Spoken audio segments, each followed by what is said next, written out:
Welcome to this week's episode of the 100% Leicester Fan TV podcast. You might be watching on YouTube. You should definitely subscribe to the channel, or you could be listening on SoundCloud or maybe on iTunes. Hit the subscribe button on either platform that you're listening to as well.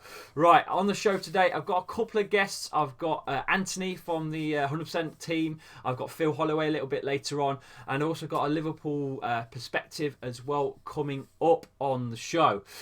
Big shout out to ADT Taxis, Everard's Tiger, Loserpool, and any other sponsors on the content on Facebook and Twitter. Thank you. They really are appreciated and help us grow on our content and on our channel as well. Right. First up, Anthony. Anthony, I'm going to fire some questions away, and I want you to give me your best, honest answers, because you went to the Etihad Stadium at the weekend, and I did a watch through on the Leicester Fan TV channel, which did really well. You threw out a vlog as well on that, and tell us a little bit about what you got up to on that day. I would say went to the Etihad. It was one of those games, like at the start of the year, you look at, I would say Etihad and Anfield is probably your two hardest away days. But I still went there with a little bit of confidence and feeling a little bit optimistic. But Man City, they were just better than us on the day. Yeah, I mean, I think they gave us a bit of a lesson, really, didn't they? They taught us a lesson. That's how it looked to me. Yeah, and I think we showed them a bit too much respect, sitting back Definitely. too much. But it's one of those, I don't want to get too down about it. They're one of the best clubs in the country at the moment. And we're still in an incredible position, second in the Premier League at Christmas. Like, if you'd said that to any Leicester at the start of the season, they'll be buzzing with it. Yeah, second in the Premier League, mate. It's unheard of for a fan like myself. I've followed Leicester since I was a little lad now, and sitting top of the tree was one thing that season, and we won it. But sitting second is still a remarkable feat for Leicester City. Do you think we can keep it going? I think we may not stay in second, but I am feeling confident that we can keep in the top four now, because there's a bit of a gap growing to fifth, and I don't see any team behind fourth catching us, because they're so inconsistent, the teams lower down. Yeah. So are you saying to me Champions League football is on? I think so. I don't want to say it's guaranteed, because you can never say that, but it'll be a bit disappointing getting into a position we're in now and then not getting it. But even if we don't, still to have Europa League would be great next year. But there's just Champions League's another level. Champions League is another level. What an amazing Champions League run we did have on that debut season in the Champions League. Little question for you, see if you can remember. Who was the first goal scorer in the Champions League for Leicester City? Marco. Good lad. I was hoping you'd get that right. It was a simple one. I'm going to do this along the show. I'm going to try and fire a question away and see if you can get them. Now it's Christmas coming up. Are you all ready for Christmas, Ant? My fuck. Like, it's the 23rd, and I'm travelling to Cardiff to spend it with my family later on today, and I've still got about 6 presents to buy. Oh, dearie me, mate. Well, so not in the best position. We're kind of talking before Christmas, but this is going out on Christmas Day. So if you are listening and watching this, Merry Christmas to everyone. I hope you got everything you wanted. There is a competition on the Leicester Fan TV website. Go on leicesterfantv.com for a pink shirt by Pink Vehicle Leasing. You can check that out on the leicesterfantv.com.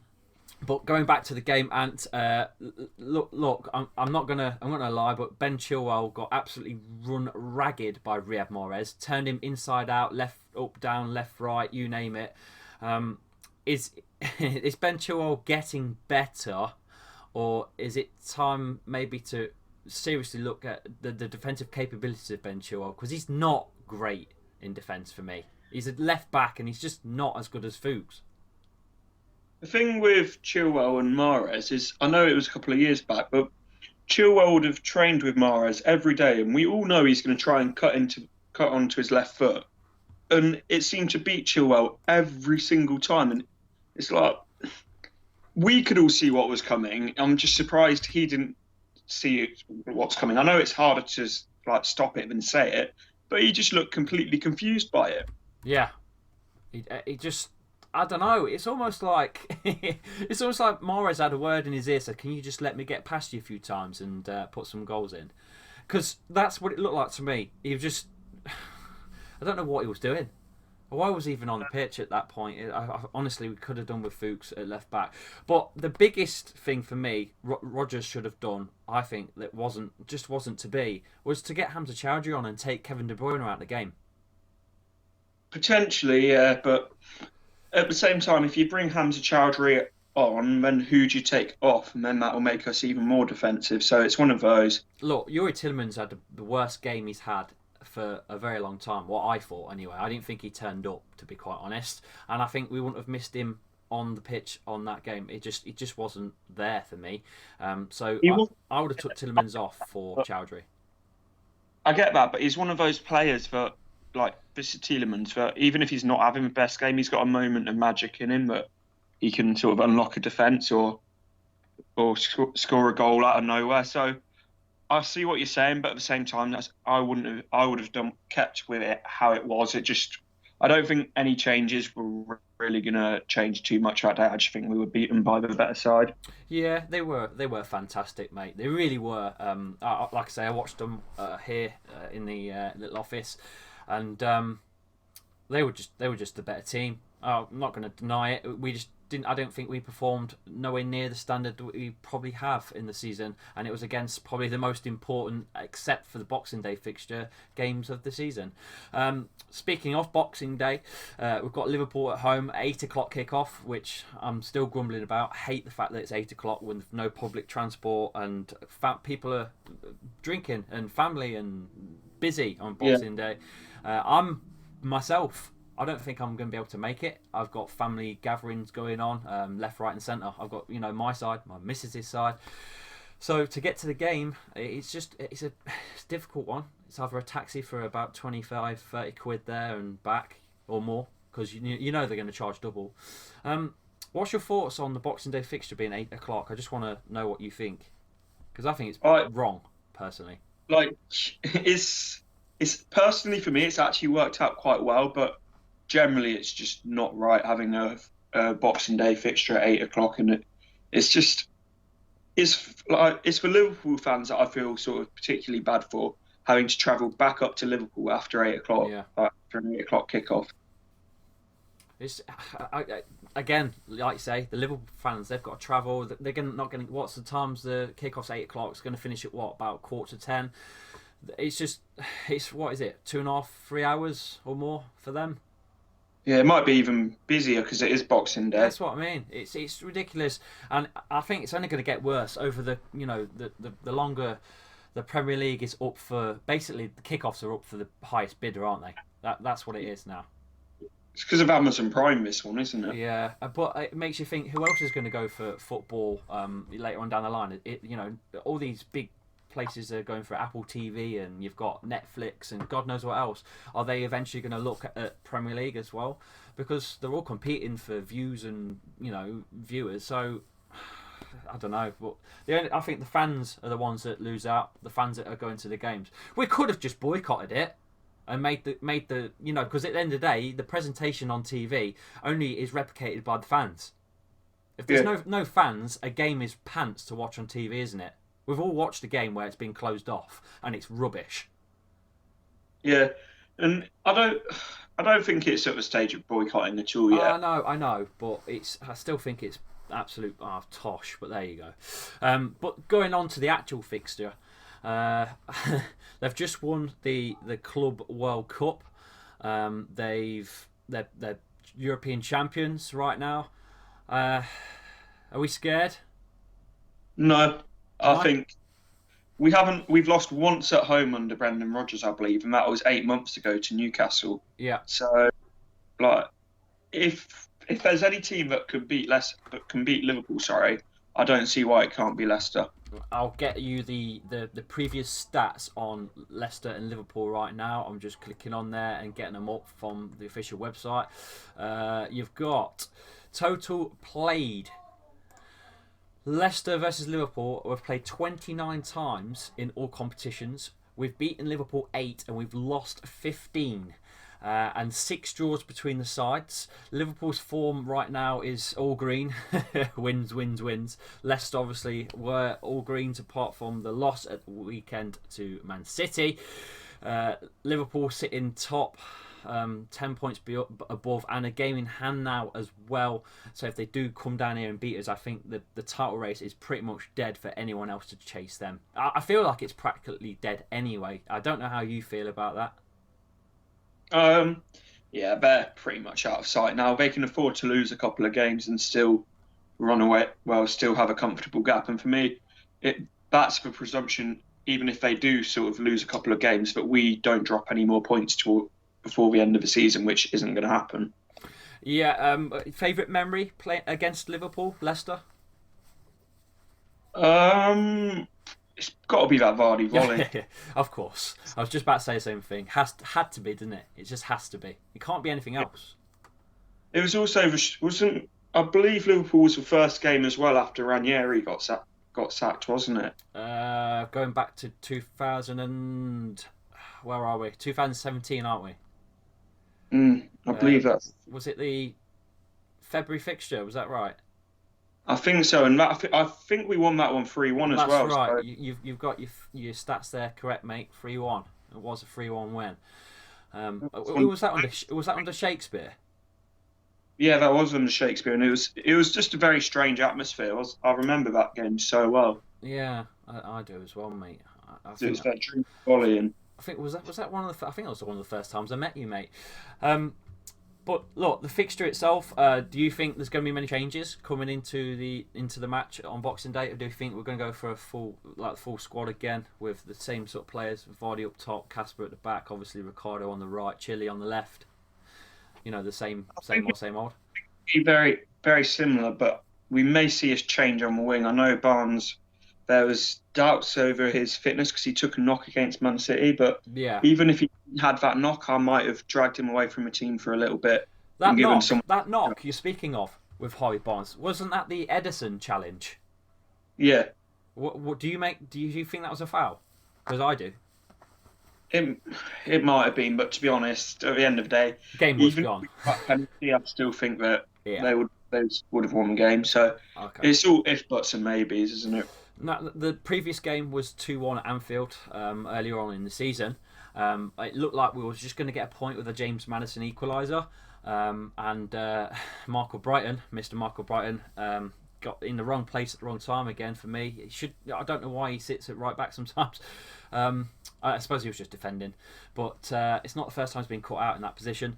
Gives away a penalty. That was, for me, never a penalty. And they get the 2-1 win at the end there. You was there. Tell me about it. Yeah. For me, it was just one of those. I don't even know why Albrighton was near the ball. It should have been Rosed by Schmeichel, but it is what it is. And we went on a great run after that, and after the Liverpool loss, and then the first loss we've had since that was the Man City loss. So it's as frustrating as it was. We bounced back from it so well. Yeah, we've been on a good run, mate. The Southampton 9-0. We won't forget that one this season. That's one of those that will go down in history. It's their moments, isn't it? Oh, it's just one of them, isn't it? That will be talked about for a long time. There's other bits and bobs as well. There's the Newcastle one at home. That was a cracker. The 5-0. You've been to a lot of away games. What's the best away fixture so far you've been to this season, Ant? Probably Southampton. Yeah. Or Palace. I know Palace was a really difficult game, but I really enjoyed that. I always like going to Selhurst Park. It's great atmosphere there. Yeah. What's the atmosphere been like for the actual Leicester fans on away days? Have they been loud and proud? Been singing a lot of songs? Because Unfortunately, obviously, the 3 o'clock games, we don't get to watch them legally. So you can't, for fans like myself, I don't go away games. I don't really get to hear and witness the fans. Is it been a good ride so far? It's been decent, but it's been a pretty mixed bag, I would say, to be honest. Some games it's decent, and then some games it's quite quiet. Like the one that rings to mind of being really poor was Brighton. That away end was so quiet, but Really? sometimes it has been decent, though. Yeah, well, I only bring that up because it's been a little bit quiet at home in the last few games. I'm not quite sure why. Many different things have popped up on social media, like Twitter and stuff. That people are too bothered about Christmas and blah blah blah blah blah, working hard and stuff, and people are tired. It's been late fixtures. It's cold. All these naff excuses, but surely. We're sitting second in the Premier League. Surely the atmosphere's got to pick up a little bit at the King Power Stadium. Yeah, I think on Boxing Day it'll be rocking. And I saw, do you see the Brendan Rodgers' statement today in his press conference I'm about just reading it now. Yeah, that? Wants to be loud and proud and stuff. It sounds good. Brendan Rodgers wants the fans to be loud and proud. It's a very important fixture. It's the leaders versus the runners up, so to speak, at the moment.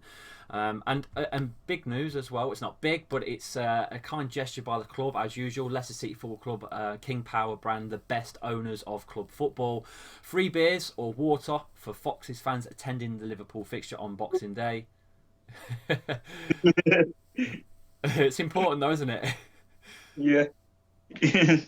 I'm buzzing with that. Of course, why not? You know, it's something that we can always brag about. Our owners just care so much about us. We've had, what have we had over the last few years now? We've had free scarves, free hats. We've had free beers, free mince pies, free birthday cake. The list goes on. Yeah, it's just endless, and yeah, So it's just giving. it's when you see the owners that we've got, and then you see some of the owners that other clubs have got, you just realise how truly blessed we are.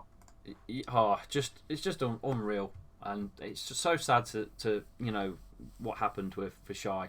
But I only hope that we can give back, and what I mean by giving back, Leicester fans, is the the League Cup.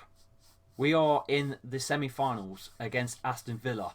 Give or take, would you say, Ant, the easiest fixture of the draw? Hands down, the easiest fixture. United, as poor as they've been, we're the kind of team that they will play well against.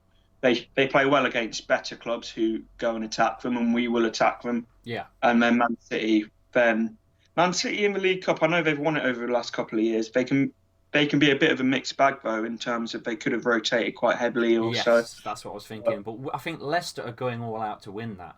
I really feel like Brendan Rodgers is going to push for this silverware because it is silverware. I know lots of fans across social media and stuff just call it the Mickey Mouse Cup these days. That it's not important, and to be fair, a lot of clubs don't treat it with the respect that it probably deserves anymore.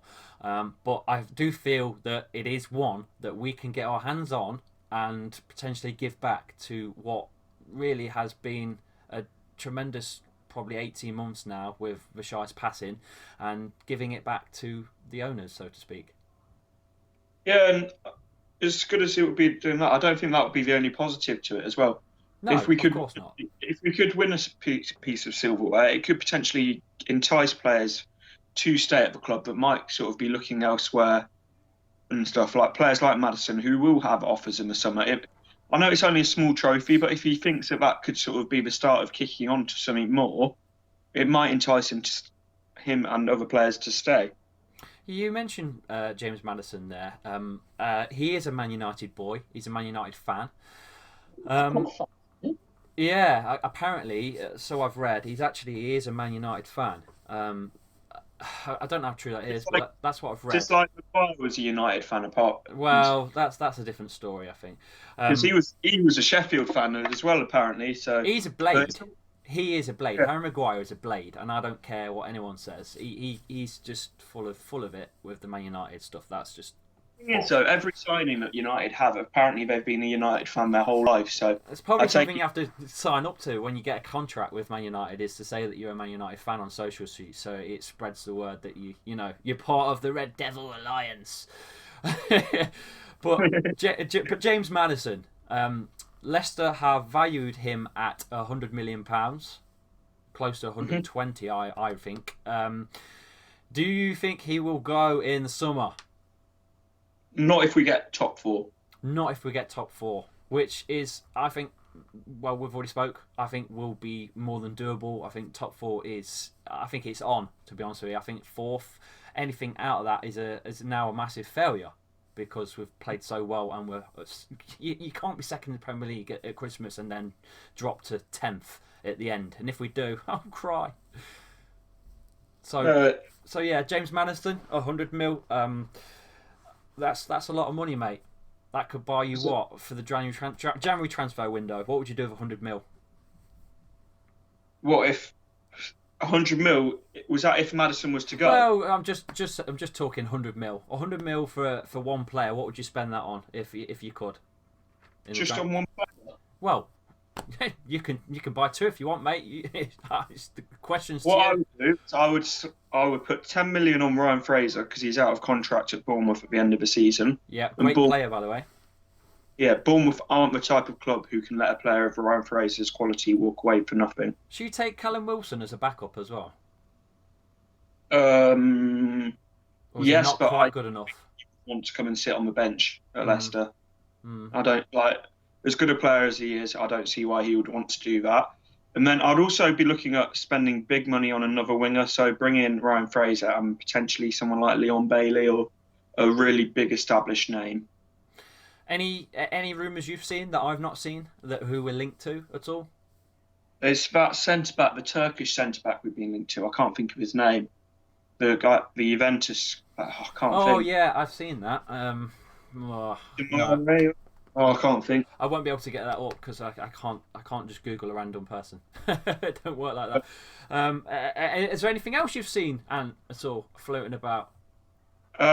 Nothing that I think sort of that reliable. You see all sorts of stuff going around, like Siyuncu to Man City, Johnny Evans to Man City, but nothing that I'm going to take too seriously.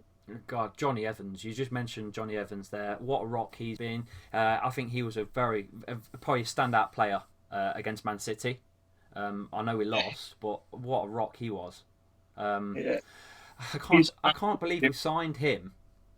I just can't believe we've signed him, and like he's been linked to somewhere like Man City. It's just mad. It's absolutely mad. He's just been a rock. What a signing. yeah, and it was only 3 mil, wasn't it, from West Yeah, Brom as well? yeah. Just makes Makes you it laugh. even. Just makes you laugh, mate. A player like him, an experience like him. It's just crazy how our back four is now. I think we've got a very, very strong back four, one of the best in the league right now. And the stats don't lie, with the table and stuff as well. It doesn't lie. We are, what are we on goal difference at the minute? I'm not sure. We are plus It's 27 on goal difference with 14 goals against. So it's exactly the same as Liverpool. so joint best defence in the league. That's madness. It's madness. That's Leicester City, you know.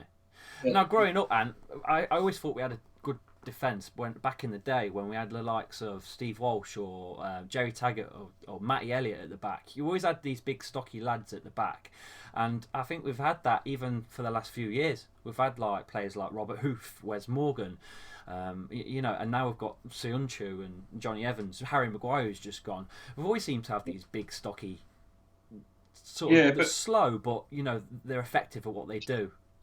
Siyuncu's far from slow though, isn't No, he? He's he's a rapid. tank. He's a beast. He's not scared to go forward either. He's not scared to take players on. Yeah. What do you make of Siyuncu coming in since taking over Maguire's spot when Maguire left? Has he just got better and better and better every game, or is he just a player that's as soon as he walked in, this is me and this is how I am, and that's it, or is he getting better? For me, when Siyuncu left, not Siyuncu, sorry, when Maguire left, I was thinking we really need to sign another centre back here. But when we didn't, I remember us doing a podcast at the start of the season, and we were both saying we've just got to back the players that we've got now because there's no point moaning and stuff that we haven't signed another one.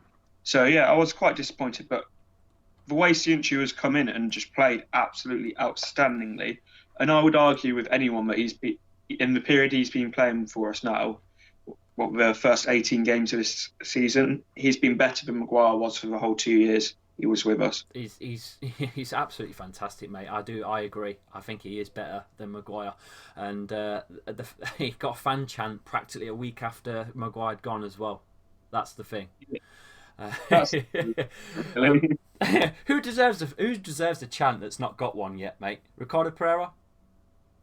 Probably Ricardo Pereira, or there's Johnny Evans, isn't there? But I'd say Pereira or Johnny Evans. I gotta say, Ricardo Pereira. So far this season, he's been my favourite player. He's my best player at Leicester City Football Club. Outside of obviously Jamie Vardy banging in the goals at the top end, Ricardo Pereira for me, he's just everything you ever want in a right back. I was worried when we lost Danny Simpson because I used to love Danny Simpson, but I'll shut up. You'd never replace Ricardo Pereira with Danny Simpson. Put it that way. It's been phenomenal. With Danny Simpson, he was decent. But going forward, he offered you nothing. And Ricardo Pereira, I'd say, is defensively better than him. And going forward, he's probably one of the best right backs in the league. Forward, he is. He's got to be. He's got to be in the top three, right? You know, he can't be anywhere else, mate. Ricardo Pereira, every time he plays, he just charges down that right side. He's got a shot and a half on him as well. He's just the complete right back. He's right wing, right back. He's everything you want in a right back. Yeah. Oh, it'll be interesting to see if we had like a proper right winger out on that side, how he would get on. Because I'm a fan of Iosi Perez, but he's not actually a right winger. He's naturally a central player. Yeah. So this would be where I'd be interested to see if we could bring in another winger. If Ricardo Pereira would even kick on to another level. Yeah, Perez, man, he reminds me so much of Mahrez when Mahrez plays without that coverage like Kante and stuff at the back for Leicester. It's just not. There isn't any strength. There's no idea of going backwards at all. Perez reminds me of Mahrez apart from the moments of magic. Like that quote. Right, and I'm gonna fire away a last question before I go. Where do you think Leicester will finish in the Premier League this season? Third. There you go. Anthony says third in the Premier League. Leicester City will finish third in the Premier League. You can follow Anthony at LCFC_Boyer_YT. It's on the video there. It'll be in the description as well. And you can subscribe to his YouTube channel. I'll drop his YouTube channel in the description as well, so you can check that out. He does Leicester vlogs and other videos as well, don't you? You do previews with other fan channels and all sorts. You got one coming up, haven't you, as well? Yeah, I got one coming up, hopefully out on Boxing Day, so it will already be out now. And this goes out for a preview for the Liverpool game. Brilliant. And that's with? That's with Dave at LFC Chats. Oh, brilliant. Okay then, mate. Right, well, thank you for coming on, mate. Up next, we will have Phil Holloway and see what he thinks of the fixture just gone and Liverpool coming up and a few other bits and bobs with banter with Phil Holloway. Okay, thank you for coming on. And Phil, you're up next. Phil, what did you think of the Man City game? And what was your thoughts overall? And what are your thoughts going into the Liverpool fixture, mate? And are you ready for Christmas, Phil? Yes, first of all, happy Christmas, Chappers. Hope you have a good one with you and your family. Mate. Thanks for doing all these podcasts over the last few months. It's been a bit of a rollercoaster ride as ever for Leicester, but we're at the top of that hill at the moment, second place. Just a shame how we played at Man City. I think a lot of Leicester fans watching the game, either there or watching it on TV, just felt like we froze a little bit again, just like we did maybe at Man United, the big stage, everybody watching, chance to close the gap on Liverpool who weren't playing, and just felt like, I don't know, perhaps we gave them too much respect it certainly wasn't working for us up at Man City. We were trying to play out from the back, and I think you've just got to say Man City were back to top form against us. They were closing us down. De Bruyne had a great game. Riyad Mahrez was involved in a lot, and to be fair, we looked a little bit shaky for a big patches of the game at Man City. The biggest thing for me, Chappers, was at 2-1 down, Harvey Barnes had a cracking chance. I'm not going to say it was easy, but it was a big chance. Yes. He missed it. Did he get fouled by the keeper? Should that have been a penalty?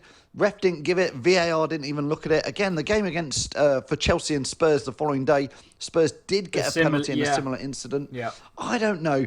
It was a big turning point, and from then on, obviously, Man City went on to score a third. It was game over. We've got Liverpool to look forward to on Boxing Day, which is going to be, a big game, and then West Ham at the weekend. So 2 massive matches for Leicester following the disappointing draw at home against Norwich, the disappointing defeat at Man City. Wow, Phil, you've pretty much answered everything in one go. You didn't even let me get a word in, Phil. For me, let's just hope we can pick up some points from those games. Not going to be easy, though. Who knows wins, Chappers? I've done another Leicester Fan TV live league that I've set up. I've got you invited in on it, and we want as many people to come and have a go if they can. Pretty much, we've picked every Premier League game over the weekend when Leicester play West Ham. So that's over the weekend, 28th, 29th. It's £5 to play.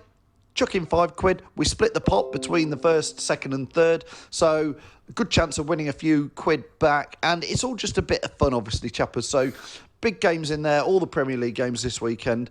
And I hope that it is a Leicester win. Obviously, the Liverpool game, going to be tough. West Ham, more chance. We've done quite well down at the Stadium of London or whatever it's called nowadays. We have, Phil. Chance have been pretty good, actually. But I think the home chance so far have been quite poor over the last couple of games. We've been quiet at the King Power. We were talking about this with Anthony earlier on in the show. And second at Christmas, semi-final of the League Cup, things are looking good, Lee, if you ask me, for Leicester. Things are looking good, Phil. Things are definitely looking good. Second in the Premier League, like I say, at Christmas, just unreal, mate. Absolutely unreal. When you think about it, back in the day, yo-yo side, Leicester City going up and down into the Division 1, and that very low point just before the decade started in League 1. It's just crazy to think second in the Premier League. Merry Christmas to everyone. What a Christmas it's been, and what a Christmas it's been for Leicester this season. So hope you have a great Christmas. Hope all the Leicester City fans have a great Christmas and a very merry New Year. And we'll catch up with you soon, Chappers. So don't forget, join in and play Who Knows Wins. And let's hope Leicester can do the business against Liverpool and West Ham. Cheers. Thank you for coming on, Phil. I'll speak to you properly after the year's out. Right, that was Phil Holloway there. Some of it was pre-recorded. I just sort of merged it in. I don't mind. I'll admit it. It's been busy as hell right now. Both of us are just tied up with family and stuff. But seriously, guys, thank you for the support on social media. I did a watch through on the match, Man City versus Leicester at the weekend. We had 3,000 viewers, which was great overall. We had 3,000 views on a watch through. Let me know. I'm going to do a poll on social media, on Facebook and on Twitter, of what fixture you want us to cover next, myself to cover next on the watch-alongs on the YouTube channel at Leicester Fan TV. Make sure you hop over to Leicester Fan TV's YouTube channel and hit the subscribe button. If you're already watching this video, obviously you're already here. Hit the like and hit the subscribe button. If you're listening on your podcasting platform, SoundCloud and iTunes, we really appreciate the support of listening in on those as well. I know some of you are international foxes. We'd love to hear from you guys. Let us know your thoughts of the season and the decade. I'm going to put out a decade review video coming up on the Leicester Fan TV channel before the new year is out. So just keep posted on social media at Leicester Fan TV on Insta and Twitter for more on that as we go. And that's enough from me, guys. I hope you have a jolly merry Christmas and get everything that you wished for. No Liverpool away perspective. I couldn't get the guys to do it at the cop on podcast or the Cop-ish on YouTube. Both guys are just too busy. It's a busy time of the year, guys. Do apologise for no away perspective this week. But we will be back hopefully next week with all the regular content after the Christmas rush is finally done with. That's enough for me. Follow me at Lee_Chappy on social media, on Twitter and Insta. And follow us all on socials at Leicester Fan TV. Visit leicesterfantv.com for all competitions. I'll see you on the next one. Keep it 100% LCFC. Enjoy, guys. See you soon.